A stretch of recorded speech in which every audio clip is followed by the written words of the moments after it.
Good morning, everyone. Welcome to the Lookout. If you're just joining us for the first time, my name is Zeke Lunder. I live in Chico, California. I've been working in wildfire mapping and analysis for about 25 years.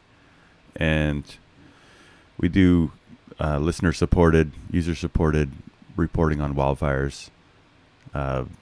We're interested in kind of long-term management of fires. We're interested in forestry, forest management, and prescribed burning and other ways to live with fire.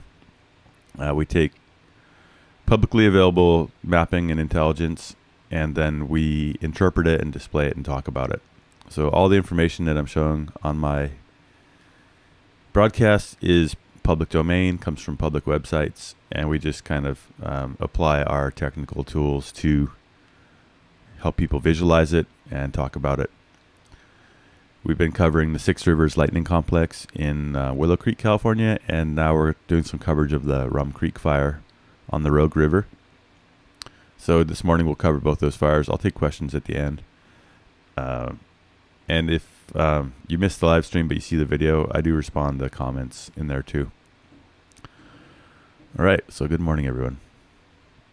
And if you're evacuated from the Rum Creek fire, we send our best wishes to you and hope things work out. We're going to start off with Campbell Fire in Willow Creek. We've been covering this fire for several weeks now and watching it kind of progress. All the action on the fires is pretty much contained to the northern portion of the fire now. And we've been specifically talking about firing operations on the north end. We're showing some different things today. Usually we don't show the isolated heat, which is kind of burning stumps and stuff that burns for a long time. But this morning there was one hot spot on the isolated heat, so I turned it on. Yellow are areas that are cooling down. No color means no heat was detected. So you can see that most of the southern end of the Campbell fire is winding down. There's smoldering stumps and some like really heavy fuels that are still have little heat. You can see also that they pick up like cars and stuff. So we usually don't show this just because it kind of confuses people or makes them think that there's spot fires where there's actually just a car that's been running that's hot. So just to recap this fire, it started as 3 different lightning strikes in this area, or 3 different lightning fires that became large. This fire backed down into here and made a run about a week ago. And now they've been firing the box on Lone Pine Ridge, Horse Linto Ridge. And yesterday we were looking at the firing, and yesterday you can see the white line is 24 hours of spread. So 24 hours prior, they hadn't carried the fire down into here yet. And we were curious yesterday. We thought, hey, the fire's going to cross the creek, and we were curious how far they'd be able to get out ahead of it before that happened. So overnight and into yesterday, crews continued to fire down this ridge, and looks like they've gotten some decent depth. We were wondering how much depth they would get, and they've got kind of 150 to 500 feet of depth in here. The fire has crossed here. Talking to a colleague who's out there, they were really worried, about yesterday, but the inversion set in all day, and it really got really minimal fire behavior, which was good timing. So they've continued to build depth here. This was as of 9 o'clock last night, so likely they've continued to build the depth on this. With the good nighttime conditions. Also, the temperature up here came down and the humidity went up, which are both good things for firefighters. So the big question mark here is just if how long they keep an inversion here. There's a lot of fire on the ground here, and if they get an afternoon with winds and the inversion lifts out, lots of things could happen. But yesterday they had good things going on for their firing. More firing going on around up here. Sorry, swear I'm driving on you. We talked about how the strategy is to fire this 7 and 04 road. The spot fires we saw yesterday didn't move, and so they've continued to. They've finished basically the first run through getting this road lit. They're coming back into the switchback here, and they've got some fire on the ground over here. That was being pushed by the fire in here. We talked yesterday about how it's pretty unlikely that any firefighting is going to happen out on this edge, just because of the terrain. That we really don't like to put firefighters mid-slope above active fire. So we know that the fire's pushing up on there. It's adding kind of a sense of urgency. They probably fired more of this last night, but you can only go so fast. Meanwhile, the fire yesterday did cross the creek down in here, and it is starting to push up into here. So it's kind of a race to see what they can button up before the weather lifts out and this all gets active. So a lot of heat on there. There's a hot spot showing up here, and I usually can't give too much credence to single spots, and the incident folks have this data. So if they haven't already snuffed that out, it's a high priority for them.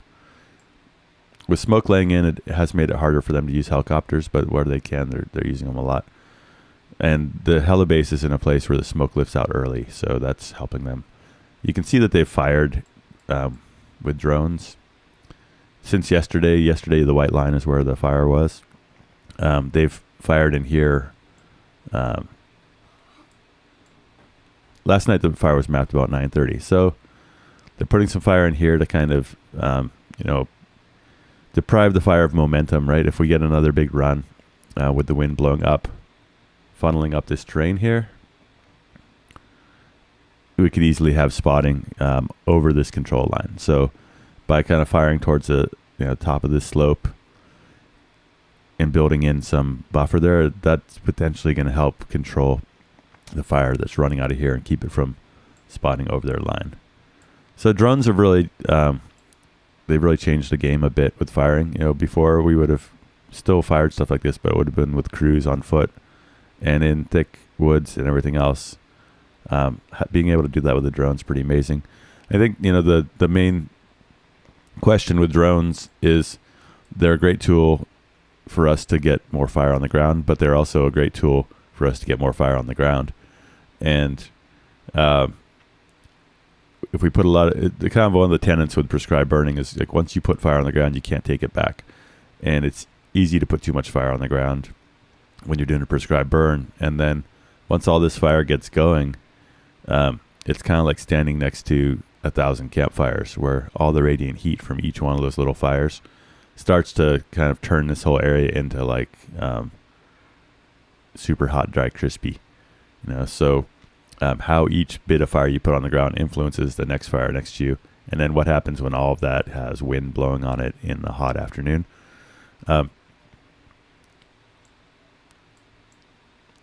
So lots of fire on the ground. Let's hope that inversion stays in. I didn't have time this morning to look at the weather forecasts for this fire, but maybe we'll do that when we do our questions. Anyway, still a lot in play, still a really interesting kind of evolution on this fire to report on. And another thing that happened yesterday that adds complexity is just that it is continuing to flank down canyon. And so you can see the fire made a little kind of slope-driven run here in the evening, kind of like probably right before this imagery was shot. So we start to get our, there's a little bit of east wind influence, and the fire kind of squirted out here. And we don't have any, don't have any black down in here yet. So, I think eventually probably what's going to happen, this firing is going to get tied in down to the bottom, and then they're going to want to fire this too. And this firing on here is likely kind of going to get pushed by the timing of what's going on out in here. But eventually this is all going to get fired out, and that's just a matter of time and patience. And people, who are kind of running this show have a lot of experience in this kind of big chess game. So, you don't want to light this too soon. Put a bunch of heat down in here that could end up coming back out over here. So we'll just keep watching it. That's it for Six Rivers Lightning Complex. We're going to go to Oregon now.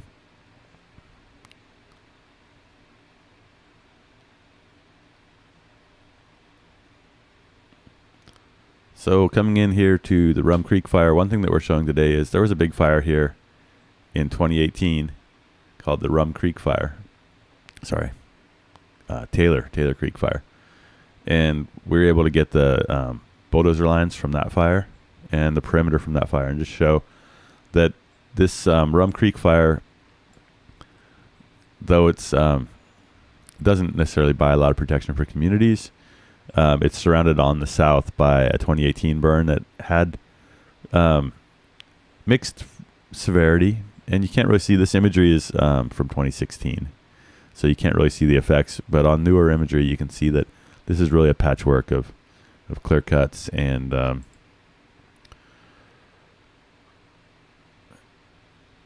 there's a bunch of dozer line out here from the previous fire.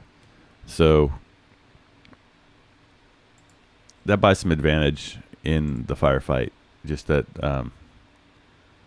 they've got a lot to worry about, but they don't have necessarily a huge hazard that this fire is going to run like 100,000 acres to the south. There's also a 2013 fire out in here, and you can see that from the salvage logging that was there. And so there's dozer line from that fire, there's dozer line from this previous fire that they can go back and open up. So it looks like right now on their ops map, we're looking here north over Gillese. Rainy Falls is up here. The fire, white is where the fire was mapped yesterday, or the night before last. That mapping was incomplete because there were clouds, so but you can kind of see that the fire here is spread down here towards Gillese. And on this other side, it's kind of all over the place. Air tankers yesterday were working the fire out in here. But in this country, air tankers aren't going to, they'll slow the fire down and give firefighters some time to get their stuff going, but they're not going to stop the fire in heavy timber without a bulldozer line or a hand line, and especially with spotting. So we can see that this fire is giving us some long range, not long range, but medium range spotting. And so bulldozers and air tankers aren't great against that stuff. Kind of can't tell what's going on out here, if this is a firing operation along this road system or not. The thing with firing is just you have to have time on indirect attack with a large fire. You have to have time to prep your line before you fire it, and especially in timber. And with long range spotting or medium range spotting, even you're kind of at the mercy of the winds. So I don't yet have very good mapping from the incident of where their lines are and stuff that I can use. I can look at their ops map. So we'll take a look at the ops map.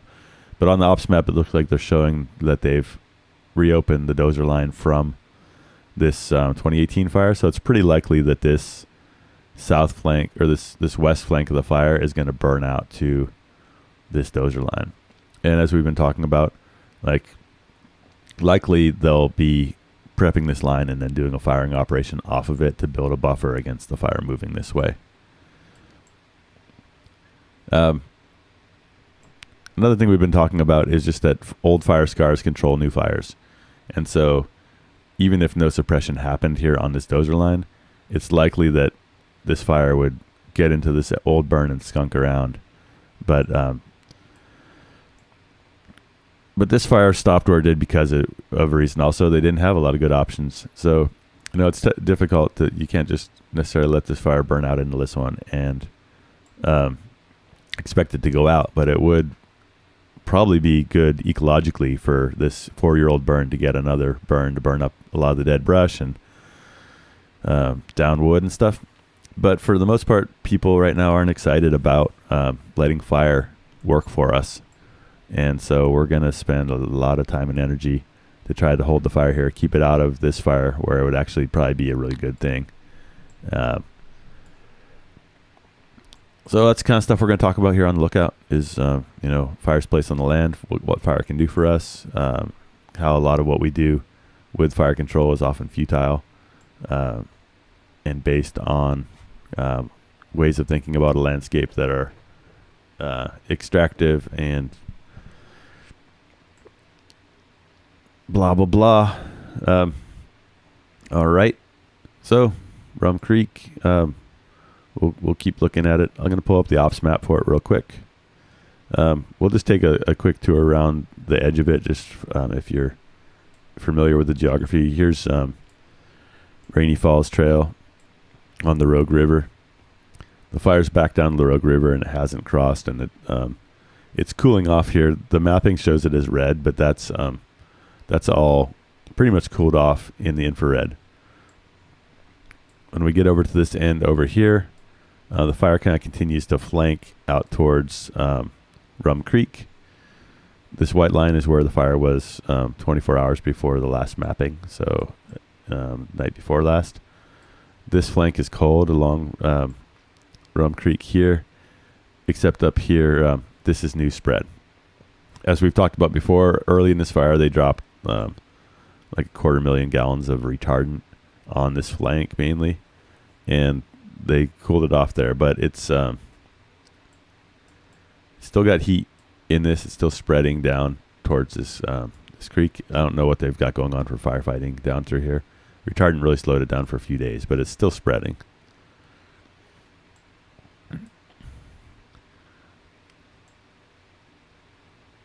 So we're just heading back to the southeast here.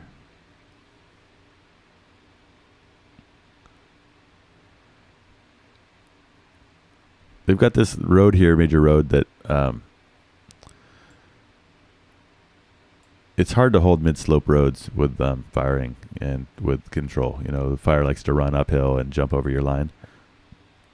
That's that's often why the Forest Service comes in for a lot of criticism for big box firefighting. But big box firefighting is, at some point, the fire exceeds what you can do with a direct attack, and the geography limits where you can put firefighters. And big box firefighting is based on maximizing the likelihood of success. If you're going to throw 1,000 people at a project, you don't want to throw 1,000 people at a project that you're going to have to redo 3 days later because the fire got there before you finished. So these guys are playing a chess game of how long is it going to take us to prep and fire this, and how long till the fire gets there. But at some point, firefighters have to kind of change strategy and say, like, to go from taking firefighters and hoses and running around trying to put out all the active edge of a fire, they have to start thinking, 4 or 5 days out. How long is it going to take us to prep this ridge? When are we going to start firing it? What's the weather forecast? Do we have a window in the weather to do that? And then do we have time to mop it up? Rum Creek fire. Let's jump over to the operations map. I just want to talk real quick about how you read an ops map.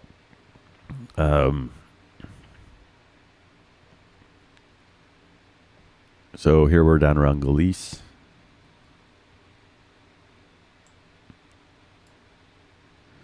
These breaks, these parentheses, are division breaks. So what that tells you, we see that we're in Division W here. And so everything between this break and this break is being run by Division W. Division W then is a person, and everyone in this division works for them, and they work for the branch director or operations section chief of the fire. So the idea there is that you've got an incident commander, you've got an operations section chief, you've got division or branch directors and division group supervisors, and those people all report to you don't want to have more than 5 or 6 people reporting to a single person. Every person out there shouldn't have to talk to more than 5 people, ideally. And so within this division, then you'll have, say, strike teams of engines, and each one of those strike teams has 5 engines that all work for one person. So this person could have 25 engines, but they only have to talk to 5 strike team leaders. Or they might have a strike team of hand crews, which is 5 20-person crews. So you have 100 firefighters with 5 crew bosses that talk to 1 strike team leader. So doing it that way, this division can have hundreds of people working in their division, but they only have to really directly supervise 5 people that help them get their work done. So that's why we have divisions. It's called span of control. Red line on here is open fire line that's uncontained. These hatched lines here are bulldozer line or historic bulldozer line. We know there's historic dozer line here from looking at it. We don't know if they've opened those up yet, but I'm assuming that they probably will. Sometimes they'll have a symbol that they use to show where they've prepped road as line. On this map, you can see that the gray is the old fire. So out here you see these R's along the road. That's road as line. And on this map, it looks like they have opened up the old hand line or the old dozer line along the edge of the 2018 Taylor fire. So yeah, they're not showing any containment on this downstream side of the fire. Not really showing containment anywhere. But the river is cooling off along here, that flank of the fire. There's another fire up here to the north. I don't know how old that is. I guess we could look real quick.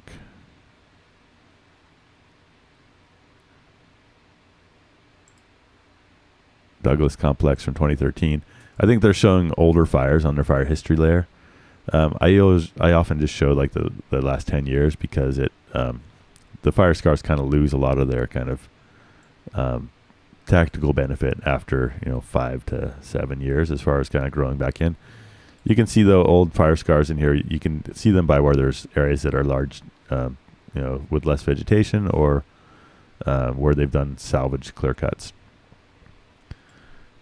And the clear cuts out here, when they're really young, they give a benefit for firefighters. As they get more filled in with grass and ferns and stuff, fires in them can burn more like grass fires and spread faster, but they're also easy places to control with air tankers.